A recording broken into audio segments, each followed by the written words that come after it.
Une minute pour vous mettre en place et nous allons commencer.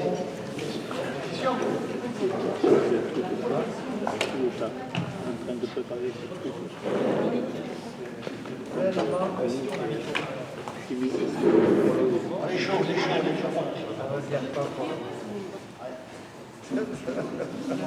Jusque-là, ça va.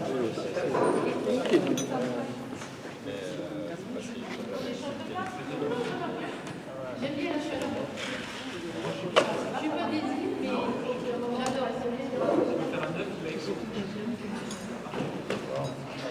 Ok, bonjour à tous.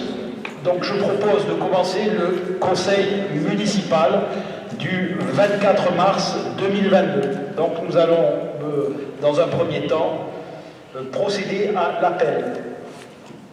Géraud Nicolas, présent. Garrigue Serge. Bourdet Françoise. Donc elle est absente, elle est excusée, et c'est Marie-Hélène Malric qui a sa procuration. Alain Decarrière. Marie-Hélène Malric. Jean-Claude Mousset. Ludivine Payat. Elle est excusée, et c'est Christian Laroche qui a sa procuration. Jean-Guy Leclerc, excusé. Jean-Paul Ruffiot, excusé, et c'est Leïla Bouslama-Legrand qui a sa procuration. Anne de Kerdavid. Evelyne Soyez, elle a eu un accident, elle est en voiture, elle est excusée, et c'est Serge Garrigue qui a sa procuration. Laurent Pélissier. Christian Laroche. Dominique Bras. Leïla Bouslama-Legrand. Kevin Collomb. Aurore Matignon. Elle est excusée, et c'est Kevin Collomb qui a sa procuration. Anaïs Léouisic Janssen, excusée, et c'est Manuel Malbec qui a sa procuration. Manuel Malbec. Lisa Vaquet. Alors Lisa Vaquet devrait être présente au conseil municipal. Son train a eu une difficulté. Elle arrivera avant la fin du conseil municipal, mais dans l'attente, c'est Alain de Carrière qui a sa procuration. Isabelle Cadel, présente. Sarah Compredon, donc elle est excusée, et c'est Christian Legrand qui a sa procuration. Paul Bozo, présent. Montserrat Rey. Présente. Donc, je suis absente à 20h20 et j'ai donné ma procuration. Très bien, à Paul Bozo. Bon, ça a été noté. Christian Legrand. Anne Barnes. Présente. Alain Brest est excusé, et c'est Patrick Guénaud qui a sa procuration. Patrick Guénaud. Sandrine Madeclerc. Présente. Madesclerc. Elle est présente, ok. Donc, je viens de faire l'appel.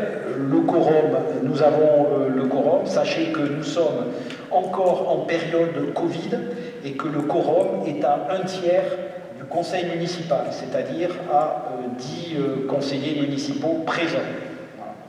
Et quand on n'est pas en période, c'est la moitié, c'est-à-dire 15 conseillers municipaux. Voilà, donc les présences ont été faites, donc je vous propose,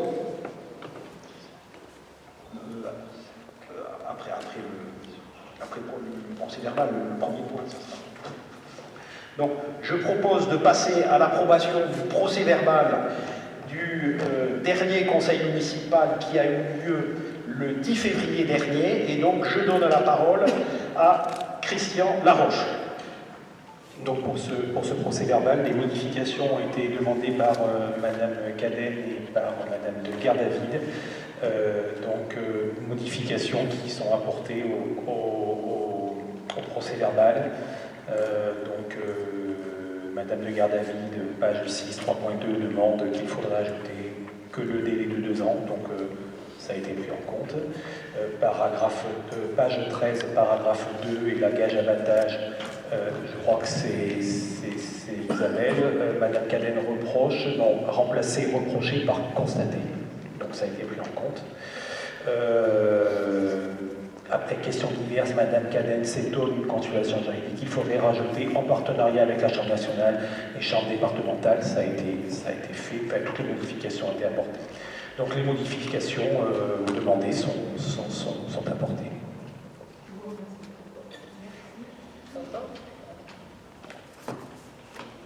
Donc je ne sais pas s'il y a d'autres remarques particulières.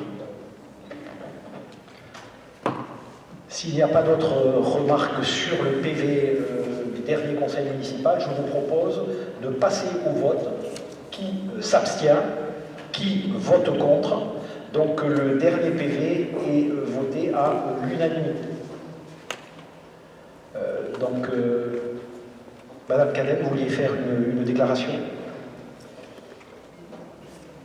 Il faut lever. Il faut que ce soit relâché pour que ça fonctionne.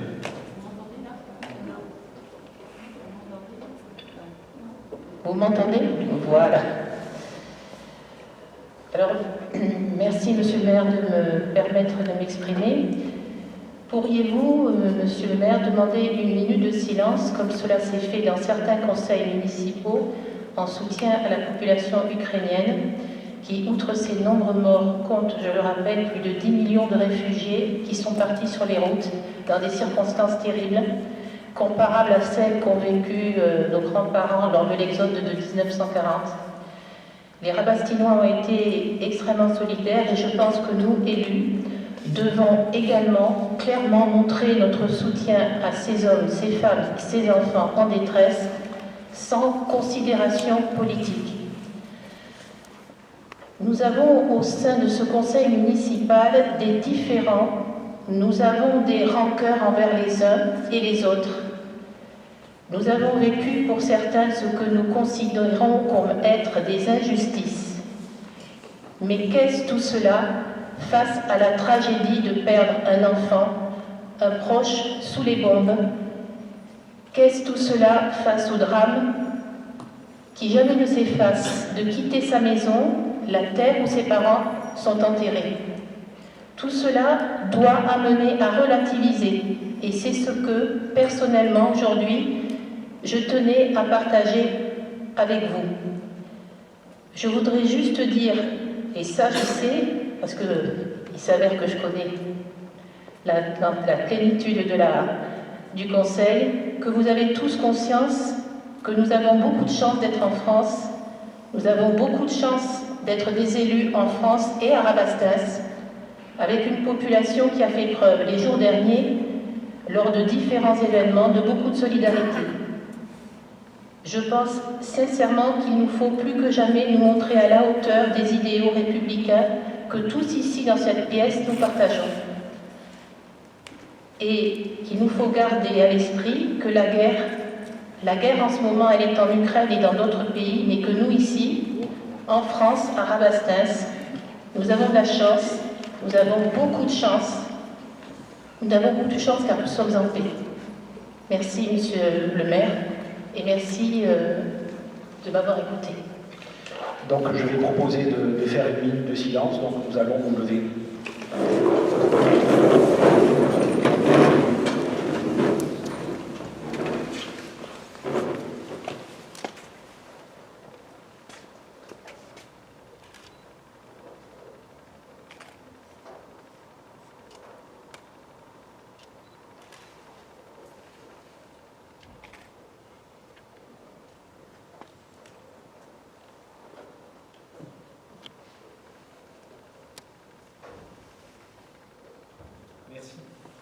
Merci à tous, merci à Isabelle Cadenne. Donc, nous allons passer au premier point de l'ordre du jour. Il s'agit de l'élection d'un nouvel adjoint au maire suite à une démission.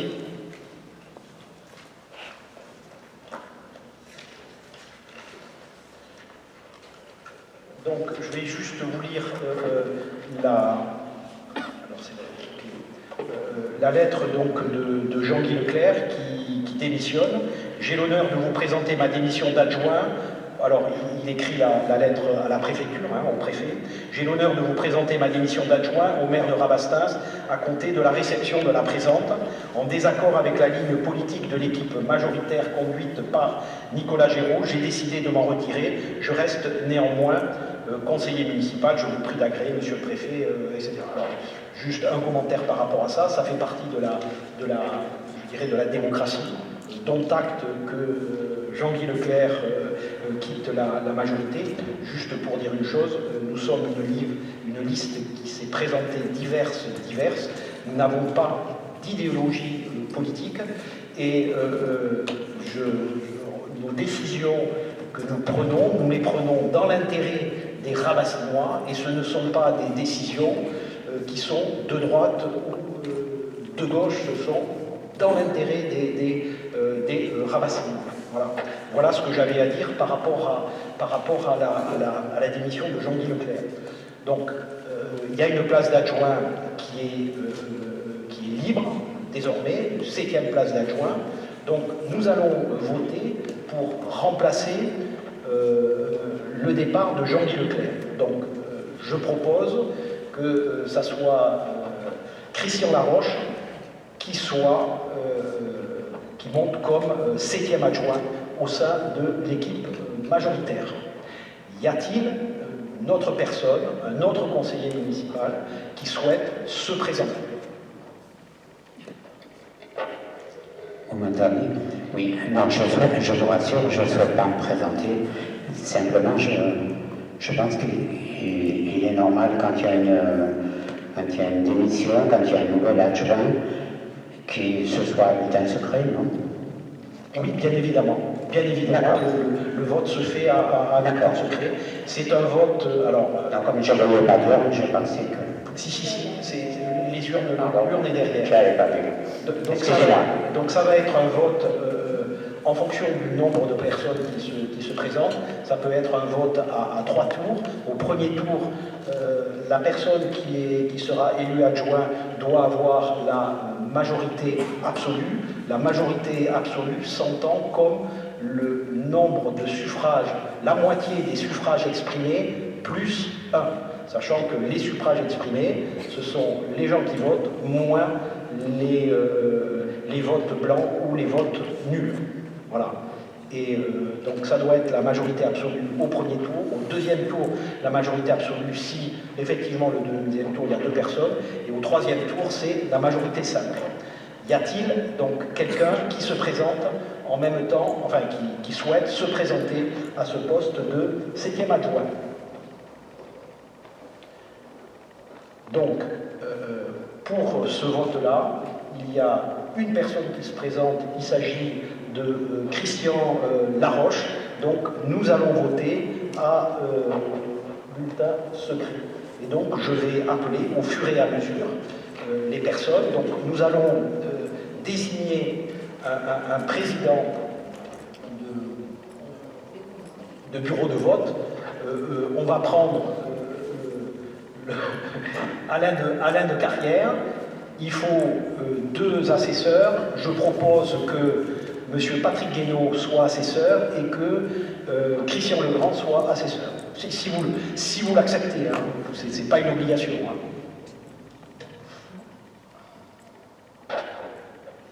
Monsieur Legrand? D'accord, ok. Donc, nous allons passer, de ce pas, nous allons passer au vote. Donc, je vais appeler au fur et à mesure. Oui.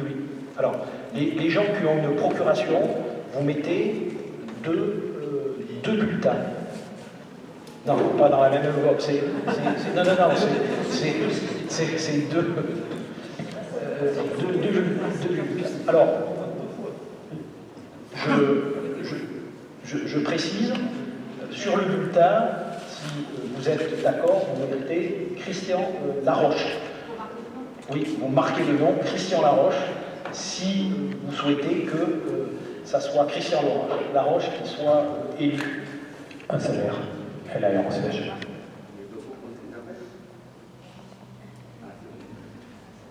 Donc, il faut, en outre, il faut une personne de plus parce que quand le président ou les deux assesseurs vont voter, on a besoin à ce moment-là de les remplacer. Donc, on va prendre la personne, peut-être que Madame Rey, vous qui êtes proche, vous remplacerez le moment venu quand j'appellerai les personnes. Serge Garrigue.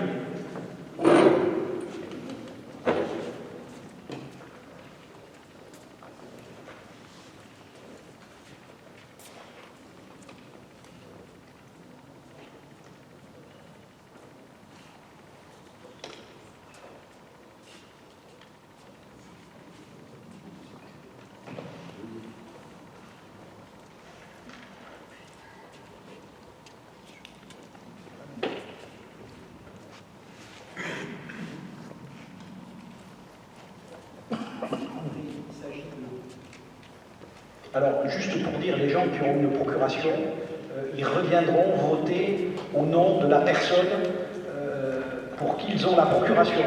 Donc, tu votes là une fois. Que les choses soient claires. Donc, Serge Garrigue a voté. Bourdet Françoise, qui est excusée, c'est Marie-Hélène Malric.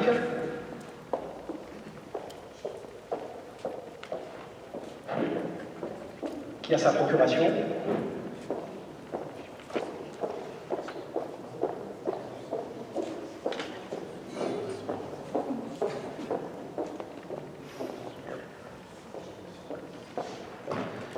Donc après Marie-Hélène Malric, c'est Alain de Carrière.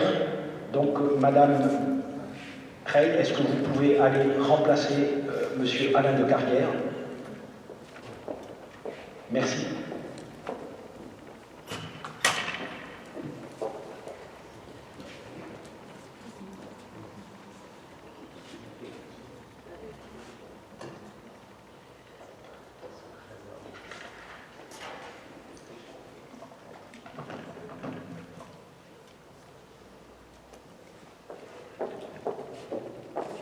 Jean-Claude Mousset.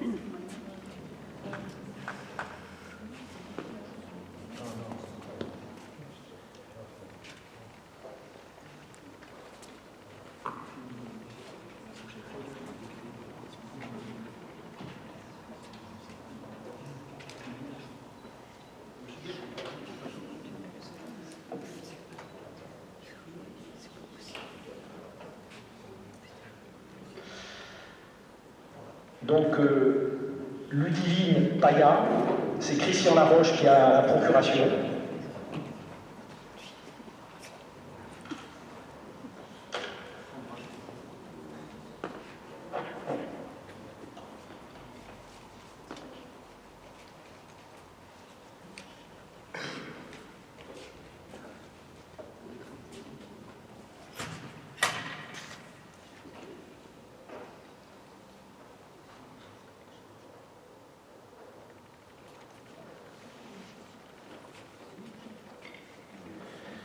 Le suivant, c'est Jean-Guy Leclerc qui est excusé et il n'y a pas de procuration pour monsieur Jean-Guy Leclerc.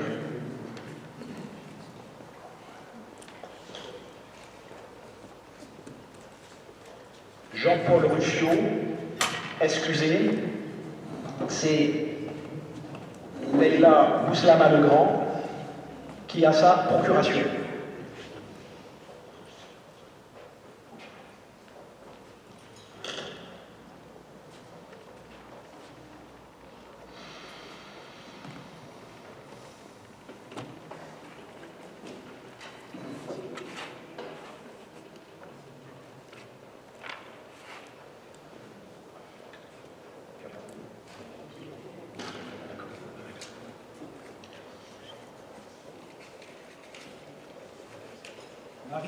Marie-Hélène Malric.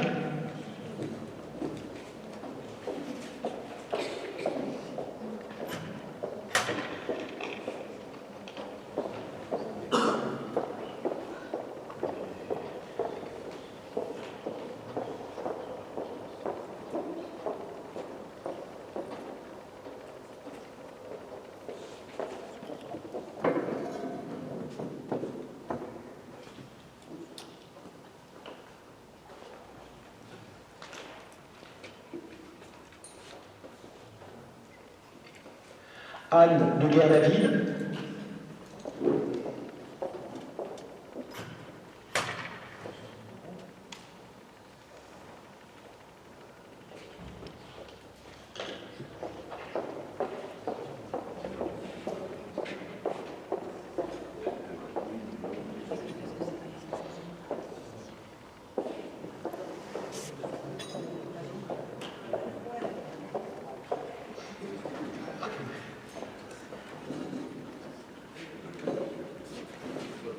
Evelyne Soyez, et c'est Serge Garrigue qui a sa procuration.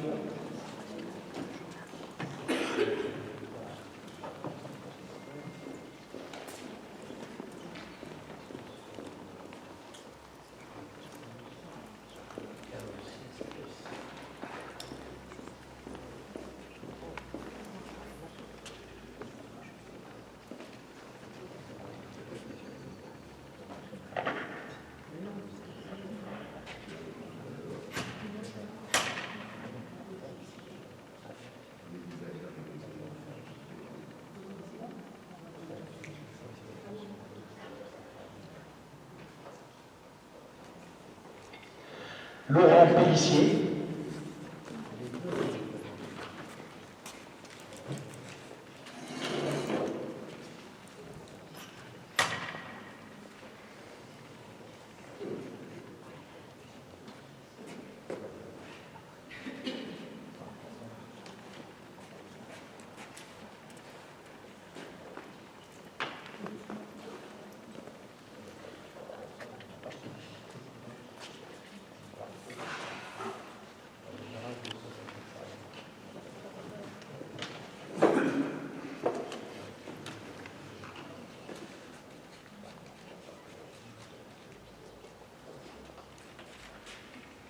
Christian Laroche.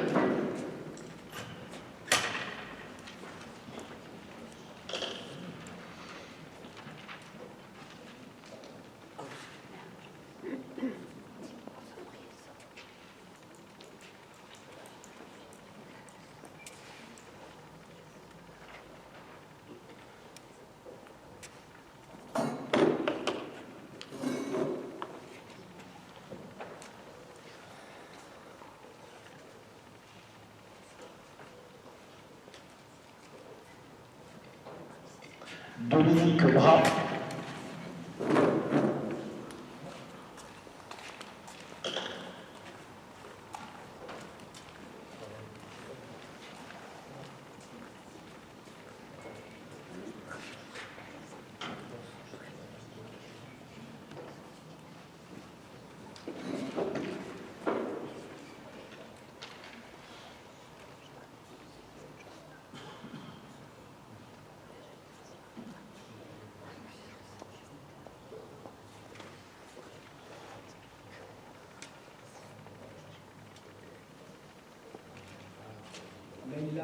Leïla Touslama-Legrand.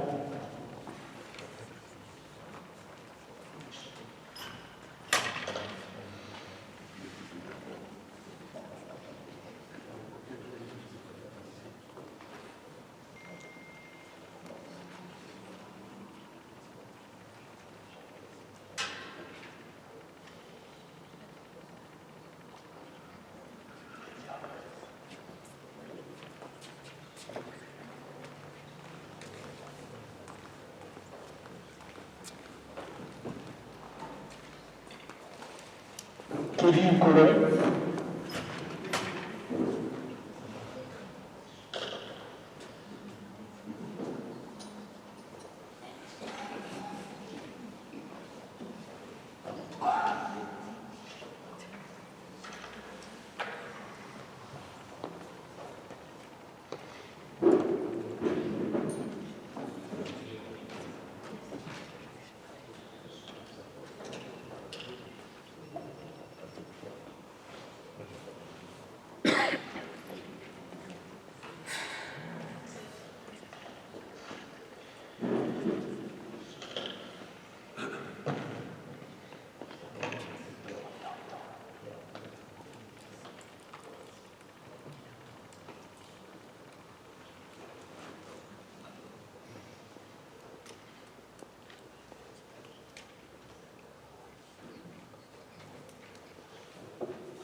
Aurore Matignon, et c'est Kevin Collomb qui a la procuration.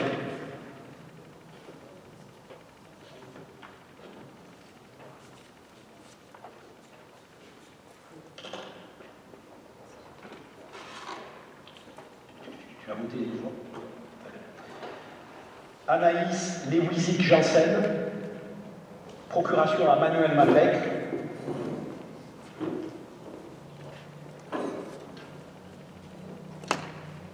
Et dans la foulée, Manuel Malbec votera pour lui.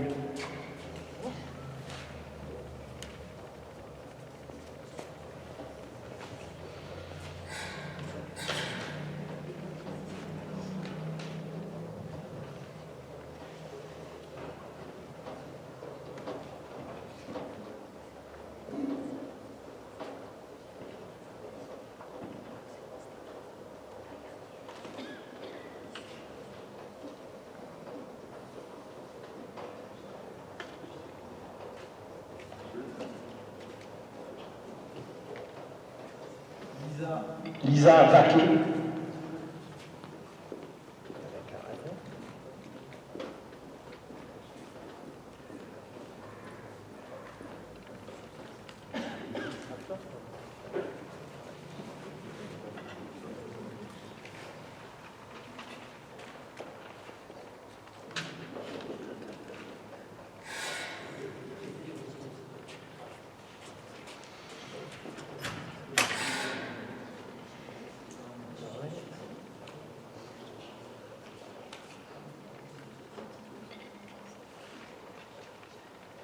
Isabelle Cadel.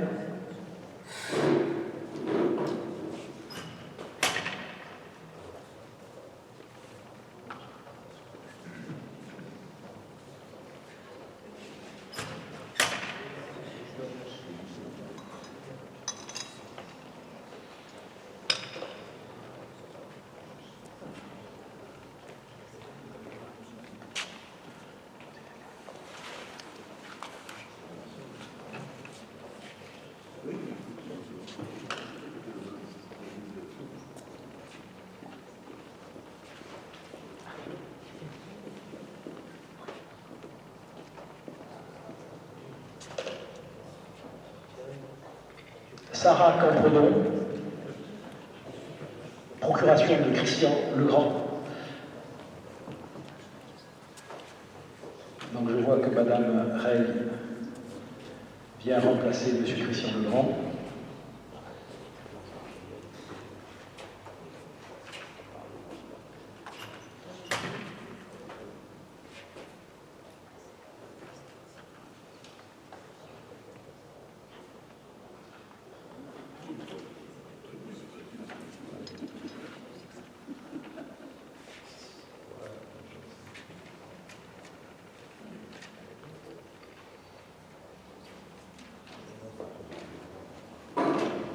Paul Bozo.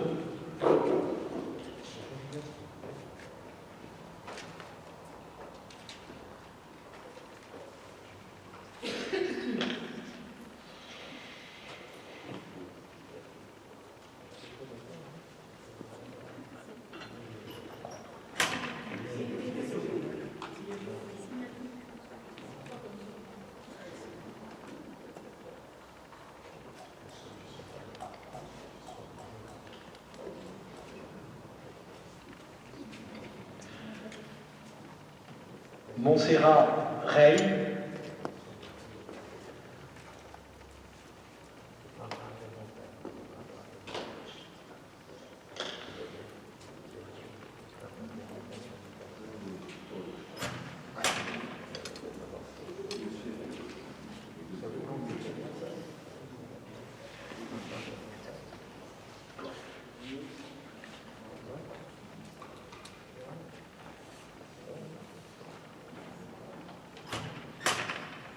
Christian Legrand.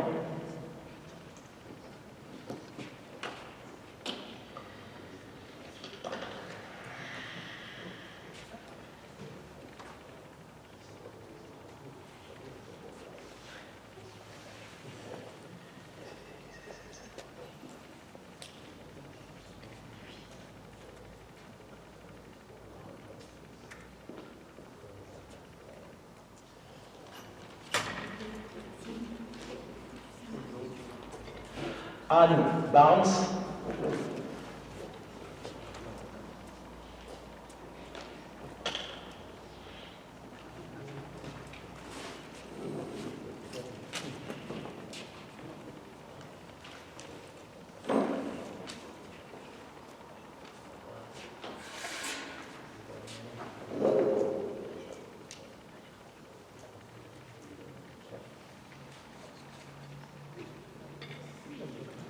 Alain Brest qui est excusé et c'est Patrick Guénaud qui a la préférence. Pardon.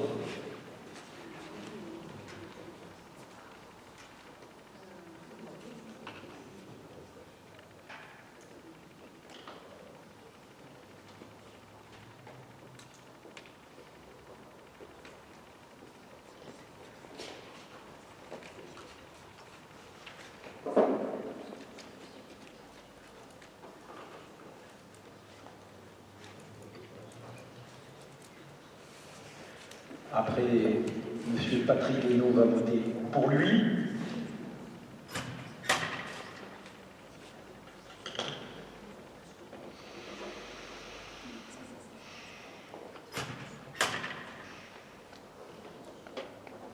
Sandrine Madescler. Sandrine Madescler.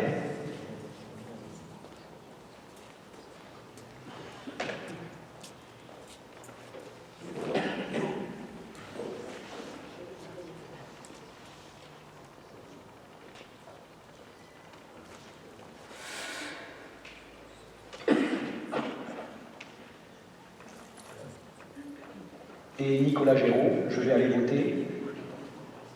Et donc, au bilan, il devrait y avoir 28 bulletins de vote sur 29.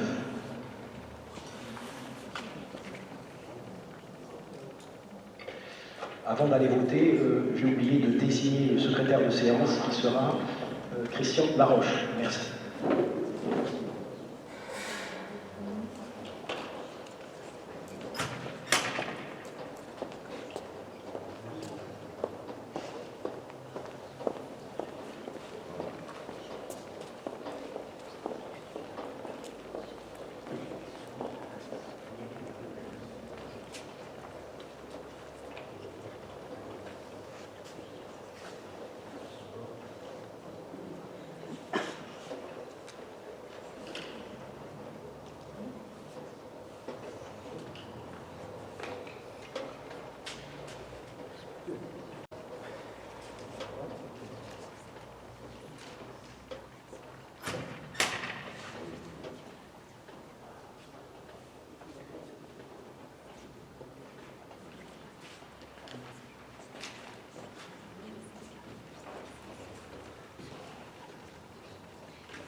Christian Laroche.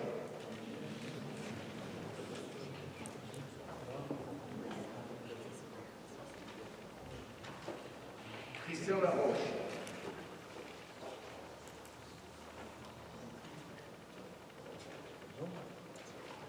Christian Laroche.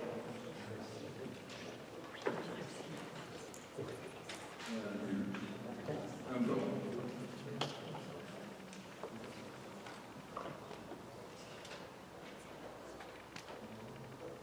Christian Laroche.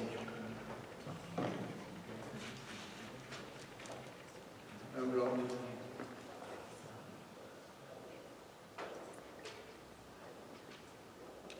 Christian Laroche.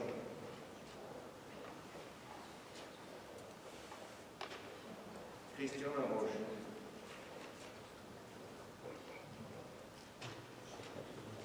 Christian Laroche.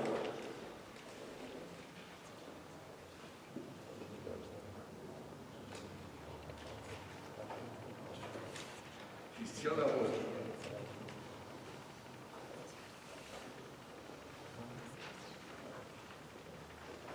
Christian Laroche.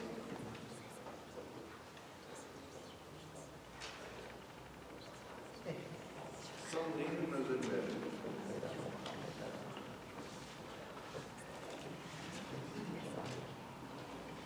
Un blanc.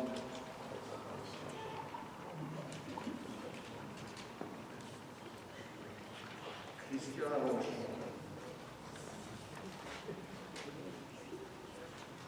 Christian Laroche.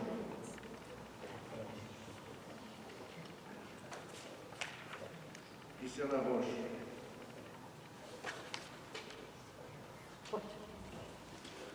Dominique Bras.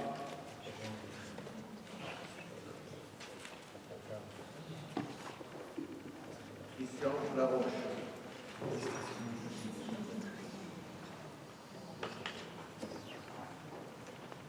Christian Laroche.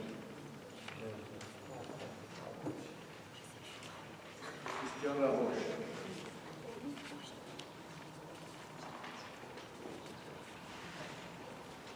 Un blanc.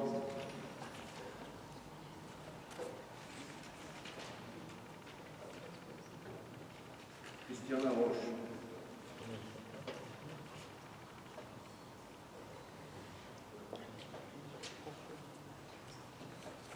Christian Laroche.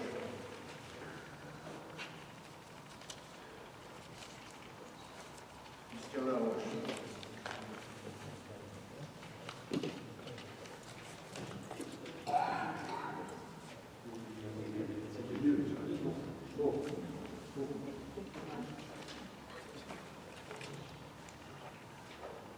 Christian Laroche.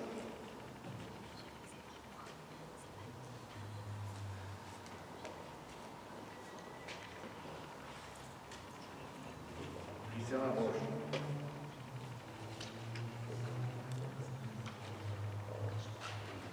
Et un blanc.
Proclamation des résultats.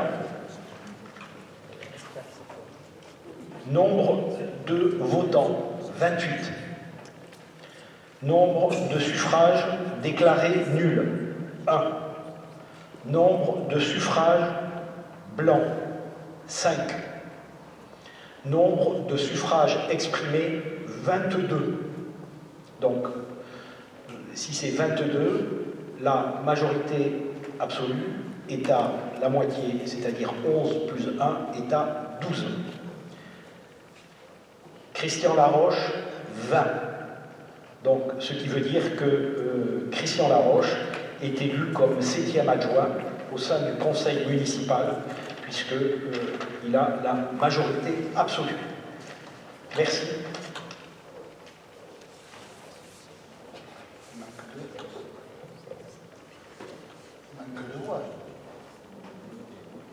Non, alors, on est d'accord, il y a eu deux autres deux voix. Il y a une voix pour Dominique Bras et une voix pour Sandrine Madescler. Donc en tout, on arrive à 28. Merci de le préciser. Non, mais ok, vous aviez raison. Donc, avant de passer au point suivant, je félicite Christian Laroche, qui désormais fait partie de l'exécutif. J'ai une question. C'est par rapport aux délégations qu'avait M. Leclerc. Est-ce que vous y avez travaillé pour voir que c'est un report ou est-ce que les délégations vont être réparties? Est-ce que vous avez étudié la problématique? Donc on attendait que ce vote soit fait et que le nouvel adjoint soit élu pour pouvoir procéder à la mise en place des nouvelles délégations. Donc les délégations, c'est une prérogative du maire, et donc dans les jours qui viennent, je vais définir les nouvelles délégations au sein du conseil municipal, et des arrêtés vont être faits à partir de ces nouvelles délégations. Vous nous les transmettrez donc? Oui, vous aurez les nouvelles délégations. D'accord, merci. S'il n'y a pas de questions, je propose de passer au point suivant de l'ordre du jour. Il s'agit du vote des comptes administratifs et comptes de gestion. Donc, on commence par le compte de gestion 2021. Jean-Claude, c'est à toi. Bonsoir. Bonsoir. Donc oui, effectivement, nous passons au compte de gestion 2021. Petit rappel de ce que sont les comptes de gestion et les comptes administratifs. Ce sont deux comptes dont les résultats doivent être rigoureusement identiques. Le compte administratif étant alimenté par les données faites par la mairie en commune. Et ensuite, le compte de gestion, lui, c'est le comptable du trésor public qui vérifie tout ça et qui fait son propre compte. Et les deux résultats doivent être rigoureusement identiques pour pouvoir entériner ces comptes. Donc le compte de gestion constitue la reddition des comptes comptables de l'ordonnateur et doit être voté préalablement en compte administratif, ce qui va être le cas.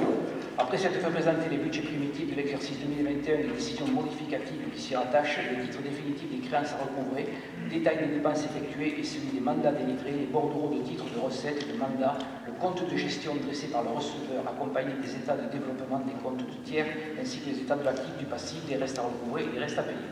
Et après s'être assuré que le receveur a repris dans ses écritures le montant de chacun des soldes, figurant au bilan de l'exercice 2021, celui de tous les titres émis et de tous les mandats de paiement ordonnancés qu'il a procédé à toutes les opérations d'ordre qui lui ont été prescrites, de passer dans ses écritures. Les opérations de recettes, de dépenses paraissent régulièrement et suffisamment justifiées. Donc de façon synthétique, le compte de gestion se présente de la façon suivante. Donc, à la clôture de l'exercice 2020, en budget d'investissement, nous étions en déficit, la commune est en déficit de 855 540 € et 20 centimes. Donc, au résultat de l'exercice 2021, elle est en excédent de 872 552 € et 75 centimes. Ce qui fait un résultat de clôture qui donne un résultat de clôture de 17 011,55 €. Pardon, 0,12,55 €, pardon. Donc, en ce qui concerne le fonctionnement, à le résultat de clôture de l'exercice 2020, donc la commune était en excédent de 2 748 065,59 €. Une part donc a été affectée à l'investissement pour un montant de 732 156,42 €. Et le résultat de l'exercice donc est de 2021 de 762 780,73 €. Ce qui fait donc, en faisant donc le résultat de l'exercice de 2020 moins la part de l'investissement de 2021 plus le résultat de l'exercice 2021, nous arrivons à un résultat de clôture de 2 778 689,90 €. Ce qui fait au total donc 17 012,55 plus 2 778, ce qui fait donc un résultat de 2 795 702,45 €. Voilà. Y a-t-il des questions particulières? Donc s'il n'y a pas de questions particulières, je vous propose de passer au vote. Qui s'abstient? Qui vote contre? Ok, donc le compte de gestion est adopté. Donc maintenant, je vais désigner Serge Garrigue comme le président de cette assemblée, puisque le maire n'assiste pas au vote sur le compte administratif. Donc Serge, c'est à toi. Bien. Donc nous allons passer au point concernant le compte administratif 2021. Donc, alors le compte administratif, donc effectivement, comme je disais tout à l'heure, donc le résultat doit être conforme donc au compte de gestion. Donc on trouve de façon synthétique, donc vous avez les dépenses de fonctionnement et les recettes de fonctionnement. C'est peut-être un petit peu plus détaillé donc à la page 3 du compte administratif du petit livret qui vous a été remis, parce que c'est vrai que le synthétique, ça reste du synthétique. Donc, alors, donc, de façon synthétique, les recettes de fonctionnement s'élèvent à 4 394 878,67 €. Les dépenses de fonctionnement s'élèvent à 3 632 097,94 €. À cela, donc, il faut rajouter l'excédent de 2020 de l'exercice pour un montant de 2 015 909,17 €. Lorsque l'on fait donc les opérations, on arrive à un résultat de clôture de 2 778 689,90 €.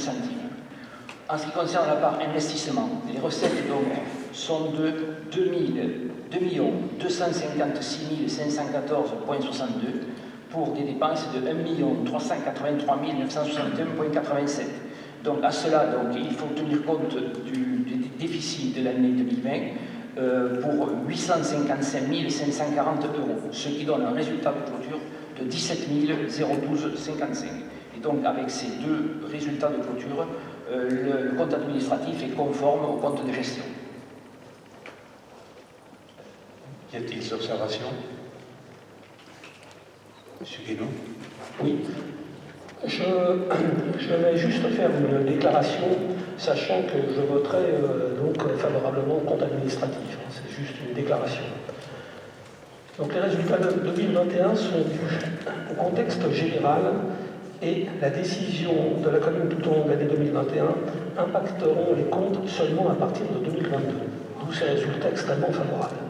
La commission finances, qui s'est tenue le 16 mars, a permis d'obtenir des réponses précises à un certain nombre de nos questions, y compris la fourniture du détail des investissements, et pour cela, je remercie Monsieur le maire. Néanmoins, nous regrettons qu'après les efforts de la précédente municipalité de rénovation des voiries année 2018-2019, notre demande lors de la présentation du budget politique 2021 de poursuivre cet effort n'a pas été entendue. Je rappelle que nous souhaitons que 200 000 € par an soient consacrés chaque année à la rénovation des voiries. Merci. Effectivement, donc, en ce qui concerne les questions que vous avez posées lors de la commission, je vous remercie de la pertinence de vos questions qui ont permis d'avoir des réponses tout aussi pertinentes. C'est avec cela qu'on fait évoluer les choses. Bon, concernant le budget attribué à la voirie, le plan de circulation va nous consommer un certain budget concernant donc, notamment l'aménagement de la rue de Croix-Blanche. Mais enfin, oui, votre question est retenue. Merci. Oui, monsieur Lebrun. Oui. En ce qui concerne le compte administratif, nous notons le poids remarquable des restes réalisés en 2021. Le Covid peut être invoqué comme une raison de ce report, comme cela était parfaitement entendable en 2020, mais en 2021, beaucoup moins. Il suffit de dépasser les frontières de la commune pour voir que des réalisations ont été effectuées, que ce soit sur les routes, sur les musées, pour les enfants, ce qui apparemment n'est pas trop le cas de la commune. Il faut peut-être rechercher les causes dans certaines affaires qui pourraient avoir pris du temps et qui auraient dû être consacrées à la réalisation de projets qui étaient inscrits au budget 2021. C'est-à-dire? Comment c'est-à-dire? Par exemple, un exemple? Ben, je ne sais pas, réfléchissez un petit peu. Il y a beaucoup de projets qui devaient se faire et qui n'ont pas été faits.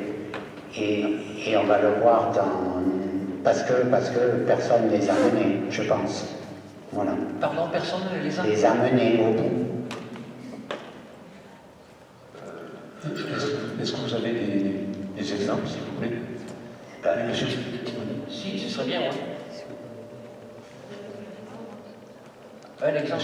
Un exemple, il n'y a qu'à voir toutes les DETR qui ont été déposées en 2021 et il n'y en a pas beaucoup qui ont été réalisés sur ces projets-là. En fait, effectivement, 2021 a été quand même perturbé. 2021 a quand même été perturbé par la Covid de 2020.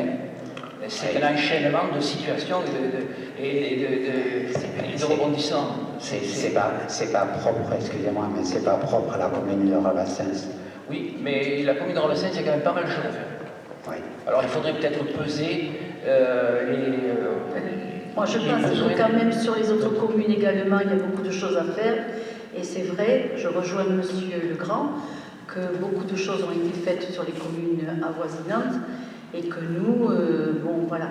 Le problème va se situer également sur les reports avec des bases qui vont augmenter puisqu'on a quand même une augmentation des matériaux, d'inflation et certainement énergie et autres que l'on va impacter sur la nouvelle année. Et également sur une dégradation qui peut être présente, qui se poursuit, quoi. Donc voilà, donc il faudra être très vigilant à cette marge de surplus, quoi. Effectivement, oui. Oui, merci Madame Brey. Monsieur Bouzou, vous ici. Oui, vous disiez des exemples. Tout simplement, l'élargissement de la Croix-Blanche, le dossier était tout prêt et tout quand vous êtes arrivé. Si vous l'aviez fait, il serait fait. Déjà, la route serait faite si vous avez continué. Et ça vous aurait coûté bien moins cher que maintenant, parce qu'avec les augmentations qu'il y a, vous allez vous prendre au moins 50 000 € de plus. Oui, effectivement. Donc alors, sur le principe de la Croix-Blanche a été intégrée dans le plan de circulation. Et je l'ai dit, et je le redis, en fait, nous ne voulions pas faire un plan de circulation étape par étape. Nous voulions un plan de circulation qui couvre l'ensemble des besoins de la commune. Et effectivement, c'est à partir du moment où on a intégré on était sûr d'intégrer la rue de la Croix-Blanche dans le plan de circulation que maintenant les travaux peuvent commencer. Pourquoi? Parce qu'il aurait été stupide de faire un travail, notamment pour desservir l'aspect grasse, et qui aurait dû être repris par je ne sais quelle façon, parce qu'il fallait l'intégrer dans la suite du plan de circulation. Alors pour avoir effectivement pris connaissance du devis, des projets qui avaient été faits financièrement parlant à l'époque, on est toujours dans les clous. Il y a effectivement la prise en charge du sentier piéton, du sentier vélo et piéton que l'on va faire, mais autrement sur le fond, on est à peu près dans les mêmes budgets. À peu près. Après, il faudrait comparer les matériaux, effectivement, mais on est à peu près dans le même budget. Mais on ne pouvait pas faire ça si ce n'était pas dans l'ensemble du plan de circulation. Sinon, ça allait être du pétassage. En parlant de matériaux, la rue, je cherche le nom de la maison de retraite, là que vous avez redronnée, oui. Je pense que vous pouvez la refaire comme vous c'est prévu, tout à fait. Mois de mai. Voilà. Tout autant que les enrobés à froid que vous utilisez, c'est pareil, je vais signaler, vous avez changé de fournisseur ou de marque, tout au moins l'enrobé, il ne tient pas, il ne fait pas plus d'une semaine dans chaque côté. Oui. Juste, je voudrais préciser, là je voulais revenir sur la DETR. La DETR, c'est une demande de subvention, donc c'est une recette. Et quand on fait une demande de subvention, effectivement, c'est pour aider à financer un programme d'investissement. Donc c'est pas parce qu'on dépose la DETR 2021 que obligatoirement les travaux vont se faire en 2021, puisque généralement on essaie de le déposer suffisamment tôt, et là les DETR doivent être déposés au mois de février, donc ça vient en recette. C'est pas pour effectivement financer les travaux, mais c'est une recette. Oui, mais il y aura J'ai jamais vu que toujours c'était une une part dépense. communale. C'est C'est sûr qu'il y aura toujours une part communale.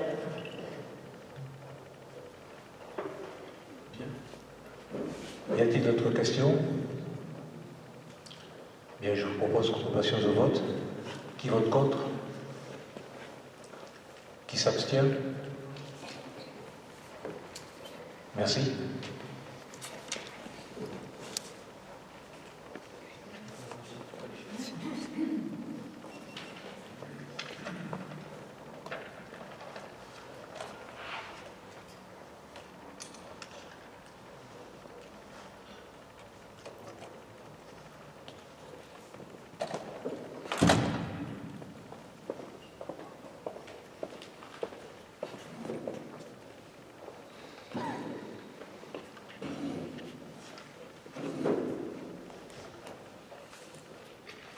Ok, merci d'avoir voté à l'unanimité le compte administratif 2021.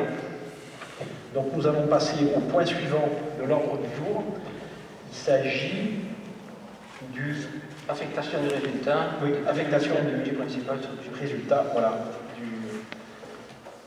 CA sur le BP, le budget primitif 2022.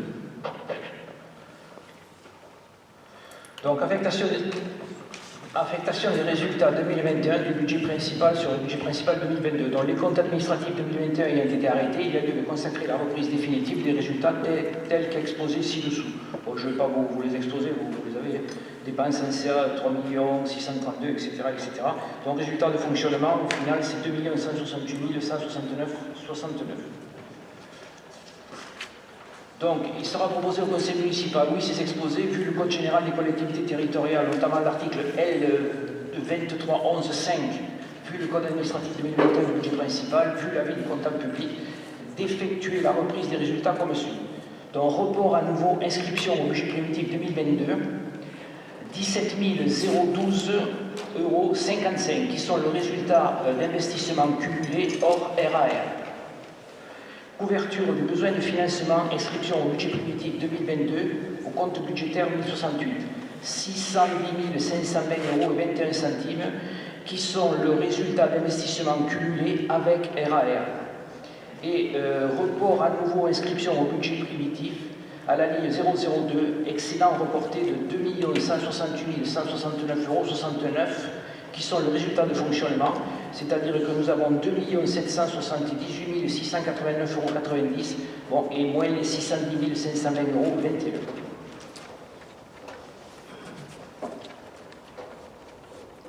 Y a-t-il des questions particulières sur l'affectation du résultat? Écoutez-moi, s'il n'y a pas de questions, je propose de passer au vote. Qui s'abstient? Qui vote contre? Donc l'affectation des résultats et sur le budget 2022 est votée. Donc nous passons au point suivant de l'ordre du jour. Il s'agit du débat d'orientation budgétaire et présentation du rapport d'orientation budgétaire 2022. Donc en fait, il n'y aura pas de vote, c'est juste, on actera le fait que la tenue du débat, sachant que le rapport vous a été transmis, que nous avons fait une commission des finances,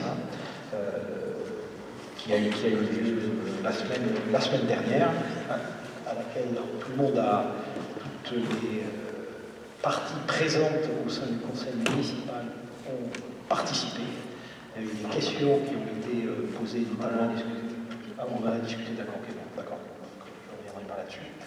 Donc voilà, y a-t-il des questions particulières? Non, attends, alors, attends pour moi. Donc voilà, donc, je suppose que tout le monde a pris connaissance du rapport d'orientation budgétaire, vous le connaissez par cœur? Bon, qu'est-ce qu'on peut dire là-dessus? Ce qu'il faut retenir aujourd'hui, c'est le contexte économique, compte tenu de la situation internationale et nationale. La hausse des taux et de l'inflation ont été maîtrisés durant la pandémie 2020-2021. Mais toutefois, la crise ukrainienne de ce début d'année 2022 remet en cause cette maîtrise et ouvre une période d'incertitude. C'est ce qui est prévu, c'est ce qui est marqué, c'est que malgré la reprise économique et l'amélioration sur le plan sanitaire, les perspectives sur le marché sont pas encourageantes. En effet, le conflit entre la Russie et l'Ukraine, etc., c'est malheureusement l'actualité de ce jour. Ensuite, ce qu'on peut aussi retenir, c'est la page 6 et page 7. La loi sur le financement pour 2022 permettra aux communes de maintenir les recettes dotation globale de fonctionnement, la DGF, et dotation forfaitaire, au même niveau qu'en 2021. Donc ça, c'est une bonne nouvelle. Page 8, les bases fiscales sont revalorisées forfaitairement de 3,4%, soit un niveau historiquement haut. Donc on retrouve ces données sur le graphique de la page 8. Donc, on peut constater que effectivement le niveau est revalorisé. Juste un point là, les revalorisations. Alors, ça ne veut pas dire que les taux, notamment de la taxe foncière bâtie et non bâtie, va augmenter. Ces taxes foncières sont calculées sur une base, et c'est cette base-là qui est revalorisée, et en général, la base est revalorisée au niveau de l'inflation. Donc nous avons un taux d'inflation qui est plus élevé maintenant, et donc ce qui veut dire que c'est revalorisé. L'année dernière, on était à 0,2%, cette année, on est à 3,4%. Donc plus près de nous, l'analyse rétrospective et orientation pour 2022. Alors les dépenses de fonctionnement sont augmentées, effectivement, comme vous l'a fait remarquer madame. Les dépenses de fonctionnement vont augmenter avec l'augmentation du prix de l'énergie, le prix de l'électricité, le gaz et le carburant, donc il faut prévoir de 20 à 30%. Concernant les subventions aux associations, elles vont passer de 65 000 à 90 000 euros pour notamment tenir compte d'un poste d'animateur que la commune va financer avec la commune de Coufouleux à raison de 15 000 euros pour Vassens et 10 000 euros pour Coufouleux. À la page 11, nous pouvons prendre en compte les 4 projets majeurs qui, pour nous, sont destinés à favoriser les commerces.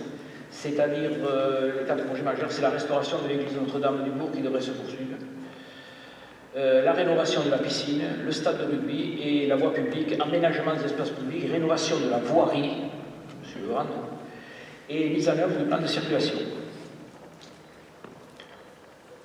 Ensuite, concernant la dette communale, on retrouve ça page 11, 12 et 13. Dans l'état de la dette communale, il n'y a pas si longtemps que ça, au 1er janvier 2022, elle s'élevait à 7 386 174 euros et 61 centimes. En fait, donc, c'est l'encours de la dette, c'est le restant dû, donc, cette date-là. La capacité de désendettement ne dépasse pas le seuil d'alerte, comme indiqué ci-dessous. Si 2020 pouvait laisser paraître une fragilité, la trajectoire revient à la normale dès 2021 et dans la durée. C'est-à-dire, bon, on retrouve dans le schéma l'encours de la dette, et si on se cale sur 2022, donc on voit bon, cet encours qui est donc, j'ai dit tout à l'heure, 6 millions.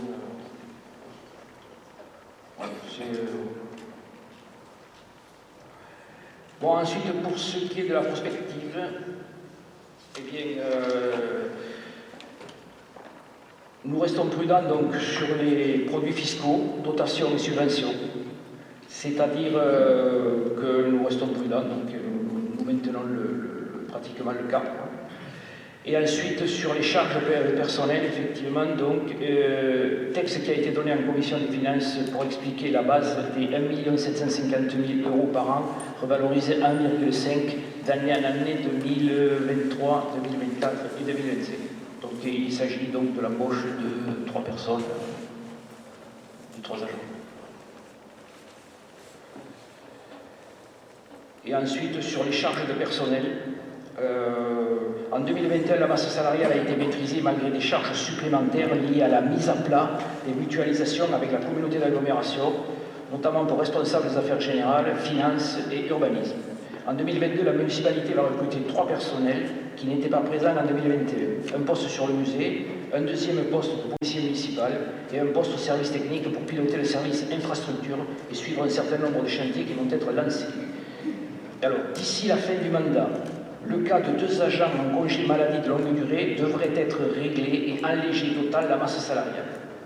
Et sur les charges à caractère général, on prévoit une maîtrise à partir de 2023. Voilà en gros ce qu'on peut dire sur le ROB. Oui, qui c'est qui? C'est moi.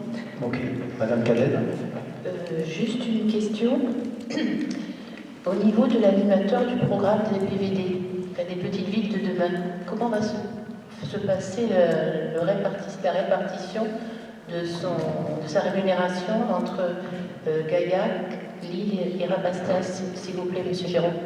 C'est la rémunération. Alors, Rabastens est engagé donc, dans le programme Petite Ville de demain, et donc l'État donne la possibilité d'avoir un personnel, un chargé de projet qui va essayer de mettre en œuvre ce projet au sein des 3 communes. Donc c'est un poste qui est payé à 75% par l'État et les 25% restants vont être répartis de manière équitable entre les 3 communes, Gaillac, L'Isle-sur-Tarn et Rabastens. Et ça devrait coûter à la commune de Rabastens en gros 10 000 €. Et ce poste-là est payé pendant 2 ans. Voilà, et donc pendant ces 2 années, nous allons payer 10 000 € par an sur notre masse salariale. Cette personne, elle est recrutée, ça y est, c'est fait? Cette personne est recrutée maintenant, effectivement elle a été recrutée par les 3 communes, donc chaque commune a eu son mode. Et pour le moment, on est dans le dossier d'impôt. Alors, le temps, c'est que c'est une personne qui faisait partie des collectivités territoriales et donc qui est dans le cadre d'une mutation. Et une mutation, c'est pas quelque chose qui se fait du jour au lendemain, puisqu'il faut l'accord de la collectivité qui emploie cet agent-là. Merci. Monsieur Guédon. Oui, pour préparer notre prochaine commission sur le budget primitif 2022, je vais reprendre 3 demandes que j'ai faites à la commission finance à la lecture de son rapport d'orientation budgétaire et puis une remarque générale. Alors, à la commission finance, j'ai expliqué que nous souhaitions obtenir une ventilation plus fine des dépenses d'investissement par nature, notamment dans les éléments présentés, on ne pourrait pas effectivement le poste affecté aux voiries. Et en regard de ces dépenses d'investissement, les subventions soient notifiées, soient demandées, soient estimées, pour avoir une véritable idée de l'effort communal sur les investissements à venir, ce qui nous permettra d'avoir un avis plus éclairé, nous, membres de l'opposition. Donc ça, c'est une des remarques que j'ai formulées. Je vous demande bien évidemment, parce que je suis rabat-joie, mais ça c'est large, d'inscrire donc 200 000 € dans le budget rénovation de voirie en dehors du plan de circulation et donc de la Croix-Blanche. Jean-Louis, merci. Également, donc, je souhaite qu'on augmente l'enveloppe CCAS exceptionnellement pour répondre à de nouvelles demandes de personnes en difficulté en raison de l'inflation et de la double facturation de la redevance assainissement de cette année. C'est aux gens de faire la demande au CCAS, c'est à la commission du CCAS d'examiner donc la recevabilité de cette demande et de faire un effort supplémentaire. Et enfin, ça c'est une remarque générale, nous nous interrogeons, comme je vous l'ai dit, sur la maîtrise de la masse salariale, vous avez répondu, même là, vous avez répondu à nouveau, et puis je trouve vos prévisions à partir de 2023 très optimistes, mais on a le temps d'y revenir, en matière de charge générale donc, et de charge de gestion courante. Merci. Alors, Monsieur Guénon, donc sur le premier point, effectivement, on a pour donc, les investissements 2022, donc vous aurez la ventilation fine que vous évoquez, ça c'est le premier point. Le deuxième point, on a effectivement intégré. Vous n'entendez pas? Il n'y a plus de chauffage. Chauffage. Nous, on n'a pas de chauffage ici et on ne s'en plaint pas. Alors, sur effectivement les subventions, on a pris en compte votre remarque et on a intégré dans les opérations que l'on va faire d'investissement à la fois, je dirais, les subventions, parce que sur le budget 2022, on ne va inscrire en recettes d'investissement uniquement les subventions qui nous ont été notifiées. En revanche, on a pris en compte votre remarque et donc, dans ce que l'on va vous proposer, on va mettre en plus les subventions que l'on souhaite, c'est-à-dire celles qu'on a demandées, notamment les DETR, et non seulement les DETR, mais aussi ce qu'on demande à la région, au département. Donc ça, c'est pris en compte. Écoutez-moi, sur le plan juste pour vous dire, sur le plan de circulation, alors je ne sais pas si ça a été dit, l'année dernière, nous avions mis 200 000 € qui sont reportés sur l'année 2022. Parce que le marché sur lequel on fait les voiries, c'est un marché de l'agglo qui n'a été signé que au mois de juillet dernier. L'entreprise s'est retrouvée face à, je dirais, des demandes venant d'un certain nombre de communes. Donc on a fait un certain nombre de voiries, la route de Fontcoussière, on a fait le chemin des Clarisses, on a fait la rue Carnaval, qui malheureusement ont été mal faites et qui vont être obligées d'être refaites en 2022. Nous n'avons pas rejeté ça. Et M. Bourgeot l'a précisé. D'accord, ok. Non, mais très bien. Alors, si. Alors, je suis en train de... Donc, alors, on va en discuter, écoutez-moi, sur les 200 000 € du plan de circulation, on en discute. Voilà. Donc, je laisse la porte ouverte. Sur le CCAS, alors, vous demandez effectivement, vous avez demandé qu'on mette une allocation spécifique de 50 000 € sur le CCAS. Alors, nous n'allons pas le faire, mais attendez, nous n'allons pas le faire. Nous augmentons la part, l'année dernière c'était 15 000 €, on passe à 18 000 €, sachant que sur le budget CCAS, les 50 000 €, ils sont déjà, c'est le résultat positif des années précédentes. Donc cette année, nous sommes en mesure de dépenser ces 50 000 € voilà, sur le budget CCAS, et c'est à la commission du CCAS à avoir la capacité et quand bien même il y aurait peut-être plus, et que les 18 000 € qu'on mettra seraient dépensés aussi, sachant que le budget CCAS sera alimenté à partir du budget principal de la commune. Enfin, sur la maîtrise de la masse salariale. Donc après, c'est effectivement une vision politique ou pas. Nous sommes lancés dans un certain nombre de projets innombrables, et on s'aperçoit que qu'on le veuille ou non, la mairie n'a pas la capacité, n'a pas l'ingénierie suffisante pour pouvoir traiter l'ensemble des projets. Alors, nous avons un reste à réaliser qui est important cette année, qui est lié non seulement à la problématique du Covid, parce que c'est très compliqué pour avoir des dessins, mais c'est aussi lié à la capacité de la mairie de faire face à ces nombreux projets.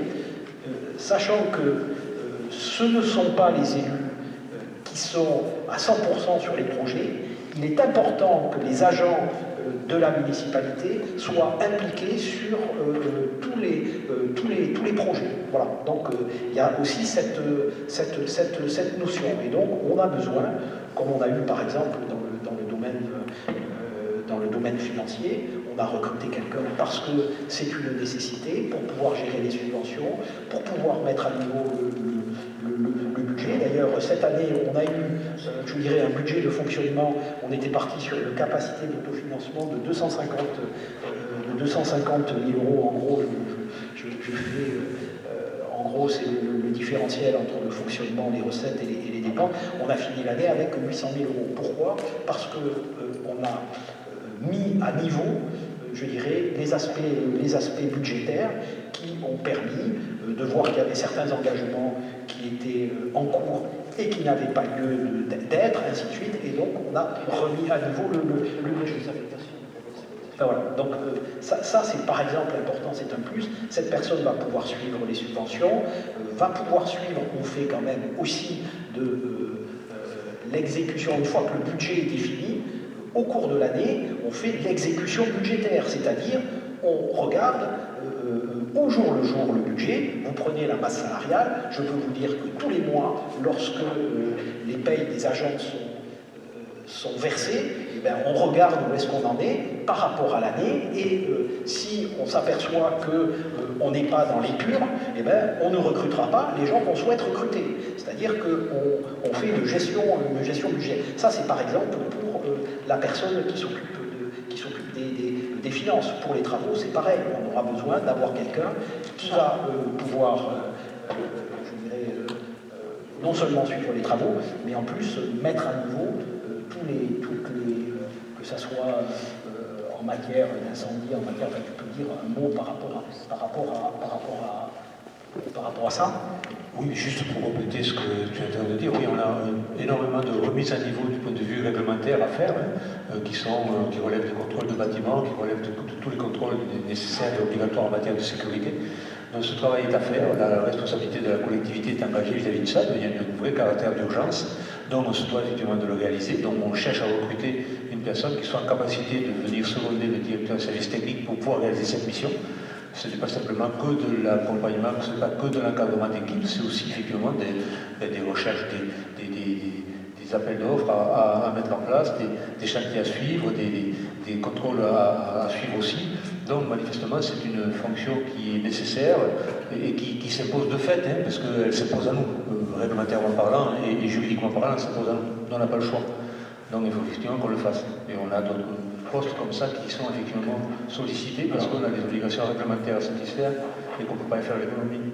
Donc on recrutera aussi un deuxième policier municipal parce que c'est important d'avoir, en termes de police municipale, une continuité du service. Un policier municipal, ça ne permet pas d'avoir une continuité de service. D'autre part, on a inclus dans cette masse salariale les mesures qui seront prises certainement à partir du mois de juillet sur la hausse du point d'indice. Voilà, donc ça fait partie. Voilà. Juste un petit exemple sur le recrutement de la personne donc, qui est à la comptabilité. C'est vrai qu'avant qu'elle soit là, lorsqu'on demandait une information particulière, au mieux vous l'aviez la semaine d'après. Ce n'était pas la faute de l'agent, pas du tout, mais c'est qu'elle était à plusieurs postes à la fois. Et aujourd'hui, vous l'avez au pire dans l'après-midi ou le lendemain matin. C'est énorme, énorme. Ok, y a-t-il d'autres questions?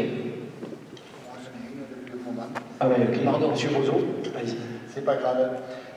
Alors, une remarque, une question. Vous dites que l'assiette, c'est pas le taux de la taxe foncière qui va augmenter, c'est la base, donc c'est l'assiette qui va augmenter de 3,5, et mathématiquement, ça fait une augmentation de 3,5 à la sortie. Oui, oui. Oui, donc la taxe foncière, à la sortie, augmentera de 3% et demi. Non, on est d'accord, mais elle n'est pas du fait, Je suis dirais, d'accord de la commune. C'est ce qu'on appelle la dynamique fiscale. Oui, d'accord. En fait, pour celui qui est au bout de la chaîne, il prend 3% et demi quand même. Oui. Après, dans les subventions, vous passez de 60 000 à 90 000 parce qu'il y a l'embauche de quelqu'un pour la logistique, je suppose, qui va coûter 15 000. Donc vous mettez 30 000, vous passez de 60 à 90 000 le budget des subventions parce qu'il y a une augmentation de 15 000 euros. C'est ce que vous avez dit. Oui, mais on s'engage sur d'autres sujets, que ce soit l'EVS, l'espace de vie sociale qui va être mis en place sur Coufoulou et Rabastens, que ce soit la mission jeune, que ce soit, etc. Donc on a un certain nombre de projets pour effectivement aider les populations qui sont en difficulté sur Rabastens. Donc ça fait partie de notre volonté d'apporter un plus. On reprochait notamment, il n'y a pas tant de temps que ça, que à la Cora, enfin l'ex-Cora, on avait supprimé un poste qui était l'espace emploi. La commune de Rabastens met en œuvre un certain nombre de dispositifs qui permet de pallier à ce retrait de la part de la communauté d'agglomération, retrait du fait que ce ne sont plus ses compétences. Voilà. C'est bon. J'ai répondu à vos questions. Okay, très bien. Monsieur Laurent. Oui, je vais faire une remarque sur le DOM. Comme nous l'avions indiqué en 2021, ce qui n'est pas fait et reporté ne sera jamais reporté à l'euro près. Vous le comprenez. Aucun report en investissement ne peut être considéré comme une épargne.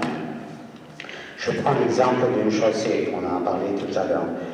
Si elle n'est pas refaite en 2021, le coût, je précise bien, comme le coût qu'il y avait, alors qu'il y avait les moyens, pardon, je précise bien qu'il y avait les moyens, le coût de sa réfection les années suivantes ne sera jamais égal à celui de 2021.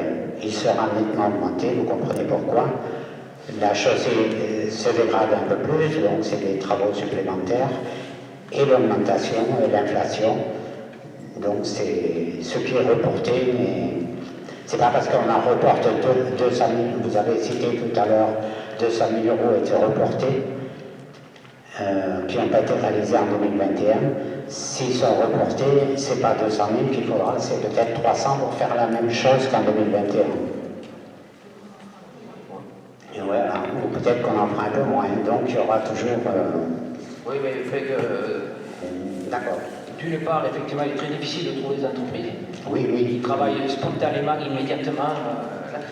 Et d'autre part, concernant donc l'avenue de la Croix-Blanche, je vous dis... Non, mais il ne s'agit pas de la Croix-Blanche, il s'agit de chaussées dégradées qui sont empruntées par des véhicules tous les jours. Ceci n'est qu'un exemple, on peut aisément l'étendre à d'autres exemples concrets. Les reports ne sont jamais que partie remise, mais une explosion des coûts, à coup sûr. En 2021, Sarah Compredon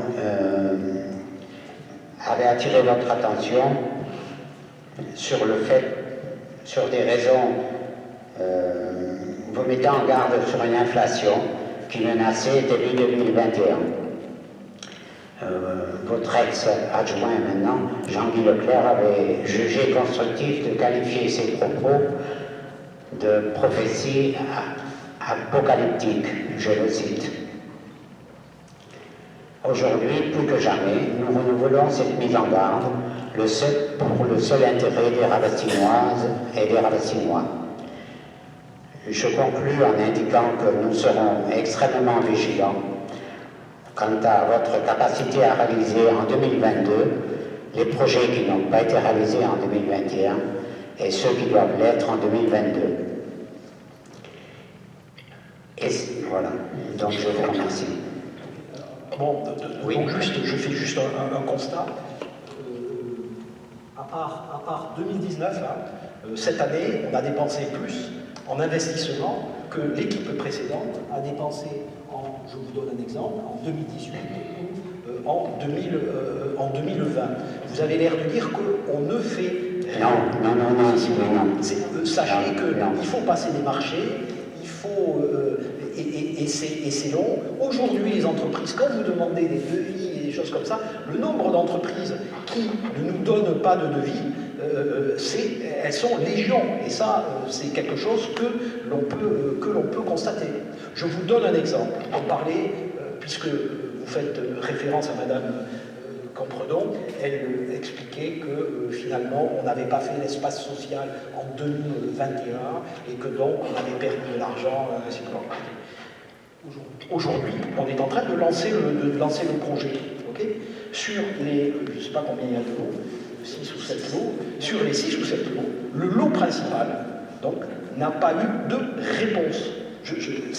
Voilà, n'a pas eu de réponse. Donc, on est obligé, le gros œuvre, on est obligé de repartir sur, de contacter individuellement un certain nombre de ça pour avoir des réponses. Il n'y a pas, c'est pas juste, il n'y a qu'à Faucon. C'est un peu plus compliqué que ça. Alors, vous allez me dire aussi, mais peut-être, les autres communes, eux, ils font des projets. Ça je pense que c'est un argument qui doit être développé. Donc, ce qui a été dit, ça a été... Ok, eh ben, moi, je vous réponds de manière très claire.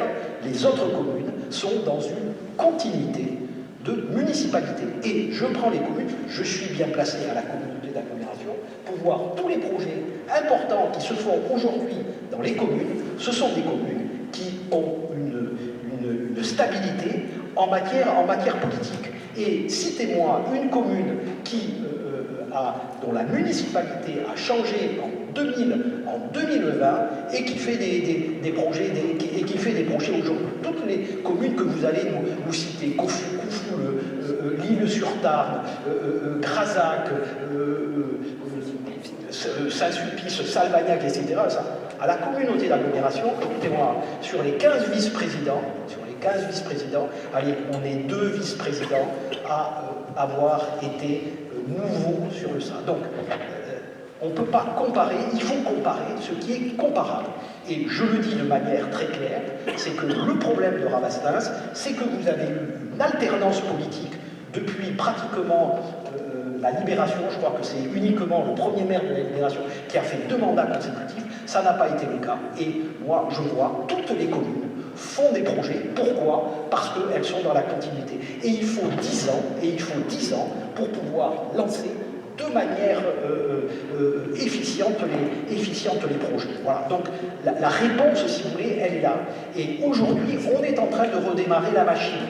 Okay, on est en train de redémarrer la machine. Et on souhaite faire 10 millions d'euros sur notre mandature, dépenser 10 millions d'euros d'investissement sur la commune de Rabastens. Alors peut-être qu'on n'y arrivera pas, parce que c'est très compliqué, il faut faire des marchés, il faut trouver des entreprises pour ça, mais c'est notre manière, je dirais, de voir les choses. Donc oui, les choses sont reportées, il y a des choses qui vont partir, il y a des choses, etc. Voilà, et puis c'est la vie des communes. Voilà. Y a-t-il d'autres questions par rapport à ça?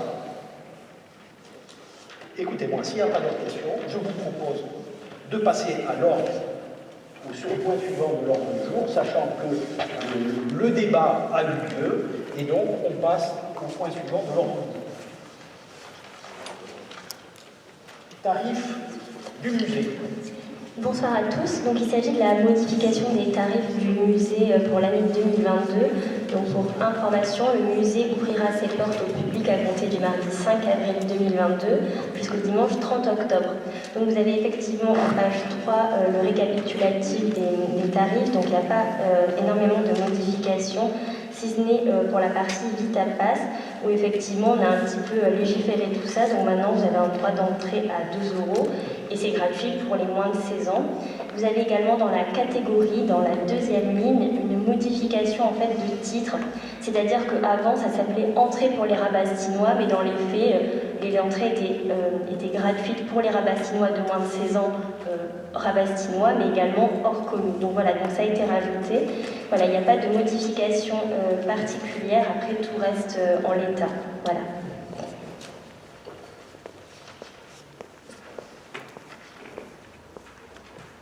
Y a-t-il des questions particulières sur ce point de l'ordre du jour?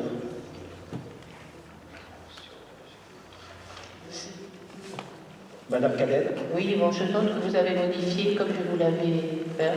Ça a été fait, j'en prends acte. Et mademoiselle Baquet, c'est Vitipas, pas Vitapas.